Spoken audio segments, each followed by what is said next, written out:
Hey, how is everybody doing? Welcome back to the channel.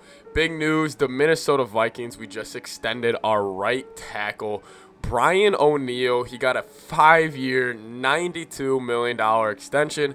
And claps up again for Rick Spielman for being one of the best general managers in the league.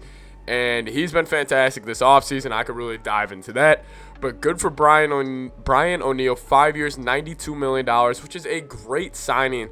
You have one of the better right tackles in the league on an offensive line that we've been kind of trying to figure out for years. Just solidifies the right tackle position for years to come, for the next 6-7 years.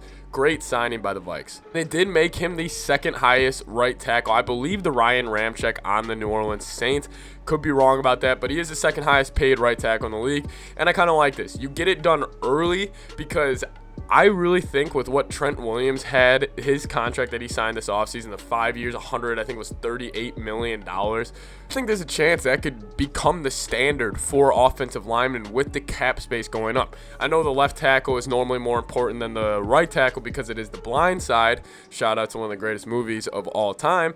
But I think with the cap going up, a guy like Brian O'Neill, I think, yes, right now he is getting paid fairly well. He's going to take up a big amount of the cap space. But if you're looking at this in years down the line, I think we're going to be looking at this and be like, God, Brian O'Neill's on a really good deal because of the inflation, because of the cap space going up.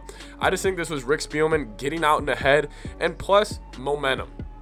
We needed something. We needed something positive this week in the media. We needed just one more kind of push through before week 1, because if you look at our recent new, like the Vikings' recent news was Irv Smith going down.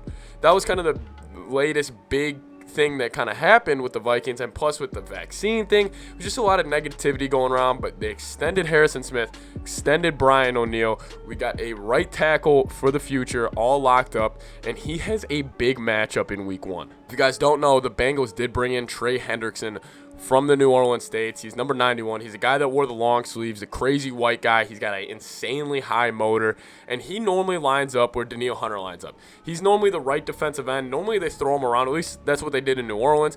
I don't know what Cincinnati has them planned for today. If I was Cincinnati, I would obviously put him against Rashad Hill instead of him getting locked up against Brian O'Neill. But if Brian O'Neill, if he is going against Trey Hendrickson, that's a big matchup. That's a big-time D-end, a big-time right tackle, going to be battling it out all year long. And honestly, the tackle D-end matchups are fantastic.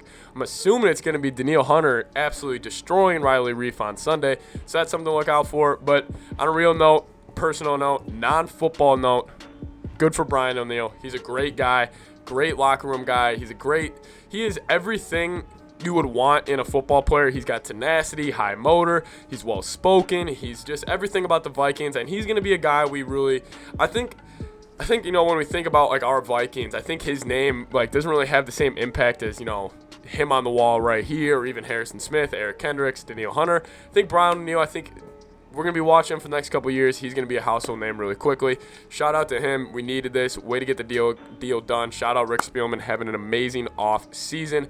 5-year extension for $92 million. Good for Brian O'Neill and his family. Let's get off to a great start this Sunday and show the league that this offensive line is not a weakness, but it is a strength, because that was one of my bold predictions in my video yesterday. If you guys haven't seen that, go check it out. Thank you guys so much for the support on the channel. Skol Vikes. Can't wait for week 1.